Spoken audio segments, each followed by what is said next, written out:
a person so awesome. has a big heart, and they want to be generous. And first step? What do you think? So when we think about generous, typically we think about the amount of money being given. Yep. I think biblically, generosity is the amount of faith required to give it. Right. So the widow and the two mites, right? Yep. Mark 12, the poor widow put 2 small coins in the offering, and Jesus praised her for more than the wealthy donors. She put in all she had. More generous. Yep. So generosity is not about the amount given, but the amount of faith required to give it. And so, for this person, first of all, I would say I love that it's like, man, I wish I had more money so that I could give more. Right. That's awesome. And it's almost like, am I being stupid by giving so much? Right. Like that's kind of what, where usually people are like, oh, I don't have very much. There's no way I could give. Right. I need to, wait until I have more to start giving. This person's like, oh man, I want to give it all. So I think that's really awesome. But to be encouraged, for this person to be encouraged, knowing that generosity is about the faith behind the gift, more so than the amount. And, since you're in 2 Corinthians 9, gives a lot of encouragement about giving. Yeah. Says, verse 11, or 10 and 11, he who supplies seed to the sower and bread for food will supply and multiply your seed for sowing and increase the harvest of your righteousness. You will be enriched in every way to be generous in every way. Yeah. So that desire to want to be generous, saying like, hey, you start giving what you can now with a heart of faith, and God will bless you that you can give more in the future. So he who's faithful with little will be faithful with much. God doesn't bless you to raise your standard of living, but to raise your standard of giving. Boom. There you go. In fact, 2 Corinthians 8:12, for if the readiness is there, it is acceptable according to what a person has, not according to what he does not have. So, I think your heart is exactly in the right spot. You desire to give. Your desire to give is honors God, even if your capacity is limited. But guess who can increase your capacity? The Lord. And so I think starting with praying, like, God, I would love to give more. I would love to be able to, reverse tithe. I don't know if that's the person's heart, but what's a reverse tithe? So where you give 90% and you live off 10. Oh, so, nice. R.J. Letourneau, that was his big thing. Letourneau University, the guy he was a big inventor of earth movers. And so he gave away 90% of his income and lived off 10. Now, granted, when you're a gazillionaire. What is earth movers? Like bulldozers and for construction sites. He's the one that sort of invented the kind of like, I thought this was like a movement, we're the earth movers, like ministry or something that. Yeah. So that was kind of like R.J. Letourneau really inspired me, and I'm like, that's I would cool. love to be able to do that. Yeah. And I was like, for me, I was like, what if I just gave 1% more every year and just see what happens, and get to the point where it's probably not going to be realistic, and I'm still going. Love it. Kind of wild. All right, so I think that's exactly what you should do. And I like this one too from Luke. But you can't spend money you don't have. Yes. So, that's an important part of it is you don't want to go into credit card debt giving to a church, right? You don't want to just be then swiping. You'll be part of the benevolence program. And then you're just paying interest on money that you're going to make the church pay that interest? No. So I feel like don't give what you don't have, but give what you do have, and then ask God to bless you so that you may give more. There you go. Yeah. Yeah, I think that. Yeah, whoever can be trusted with very little can be also trusted with much. That's classic Luke 16:10. Be faithful with the small resources, and then God will be pleased and prepare you to handle more if He provides it. So I think that's. Let's talk about the giving in debt, because I think we had whenever capital campaigns come around, and whenever we did our capital campaign for the Revive the Stones, which you still want to give to that, you are more than welcome to for our new church building in Breakaway. But when we did that, some people they looked at their finance, said, I can give this much over and above what I normally give, and then I want to give this much. And there's a faith gap over 3 years that God would somehow provide that. And that you couldn't give it if you didn't have it, but there's a part of faith that you'd lean into God, pledge that much, and then give that much, and then watch God show up and provide. And so, we saw a lot of people do huge faith gaps, and then through unforeseen circumstances that they couldn't have predicted, then God provided the money for them to give. It's kind of wild. That's awesome. Yeah, so that part is very exciting to watch God work like that. One of my favorite stories from Tim Hawks, the former pastor at Hill Country Bible Church. He got us all together. Do you remember this? And he said, if one of the best things you can do is have a capital campaign for your church. It gets at the very heart of materialism, even if all you do is raise a lot of money and then burn it in the parking lot. And I love the picture of that, because of course nobody would do that. But the point is, you need to do capital campaigns to call people to give, so that their security isn't in their 401k or their investments or whatever, but is in the Lord. Anyway, I thought that was kind of a cool thought. What is your take on, when people are thinking through their finances and giving, saving, emergency savings? What about, Proverbs says a good man leaves an inheritance to his children's children. Yep. How should someone, if they're like, okay, I want to be disciplined. I talked to some guys this morning in the men's study, and we talked about finances and giving, and what do we do if we don't have, feel like we don't have enough to give, or and so it was just a good conversation. I think a lot of people, need some guidance on is, how should I be divvying up what God gives to me in terms of spending, investing, bills, inheritance to my children's children? Like, what do you think about that? Yeah, I am a person who is a big fan of the give, live, save plan.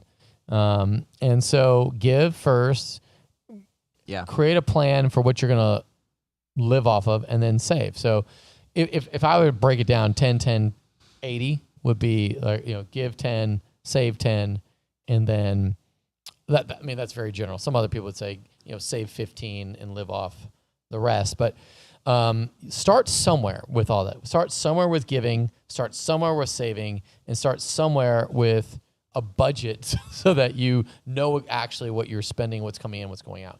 I think for a lot of us, and I think you can probably attest to this, is that people don't budget. They just sort of, money comes in, money goes out, and they're like, And what happens if you depend on credit card, if you're not intentional about where that money goes, then you're not building into an inheritance for your grandchildren, which I think that's obviously biblical, to give an inheritance to your grandchildren. I'm a recipient of an inheritance from my grandfather, and so I definitely want to continue that.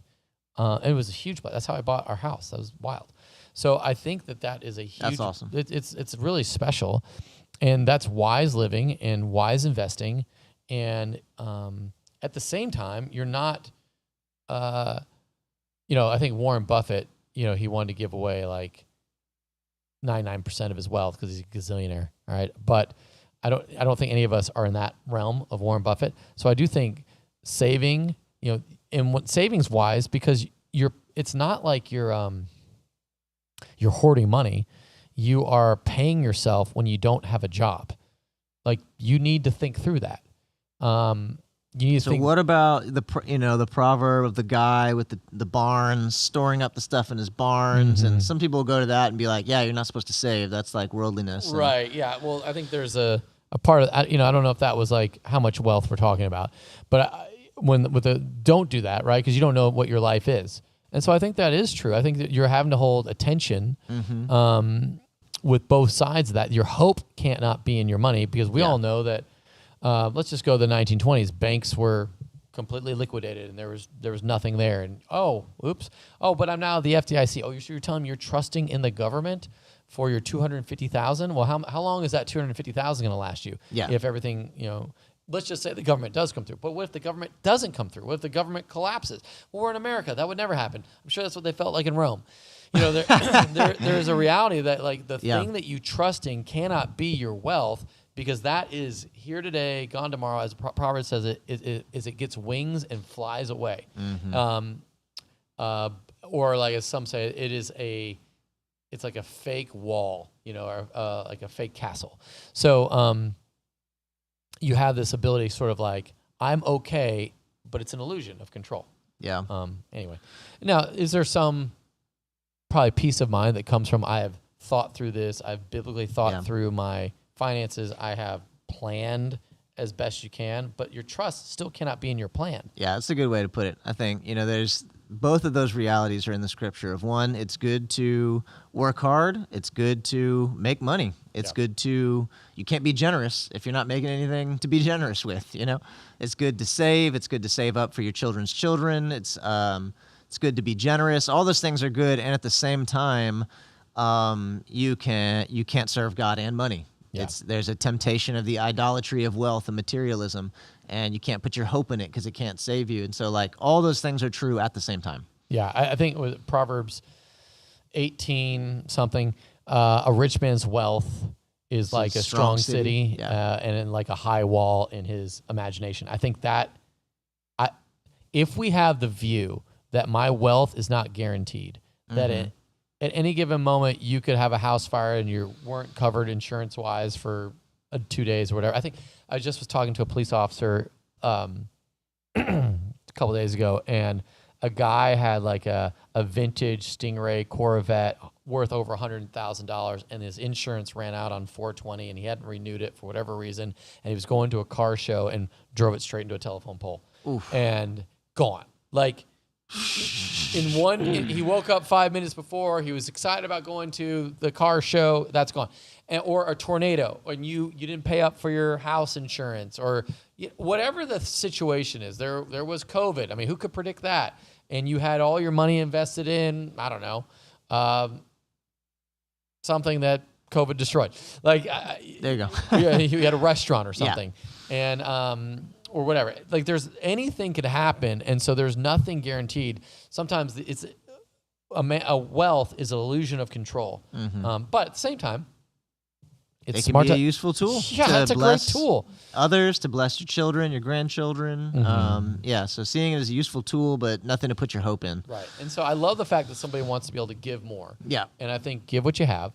I do think I'm a big fan of Malachi 3:10. Bring the whole tithe in the storehouse, that may be food in my house. Test me in this, as the Lord of hosts, and see if I'll not open up the windows of heaven for you and pour down a blessing for you until there's no more need. Meaning, there will be no scarcity. It will be, you will have more than enough. And obviously that's an Old Testament verse, and the whole tithe means the 10% that went to the Levites, the 10% that went to national feast, the 10% over 3 years that went to the poor.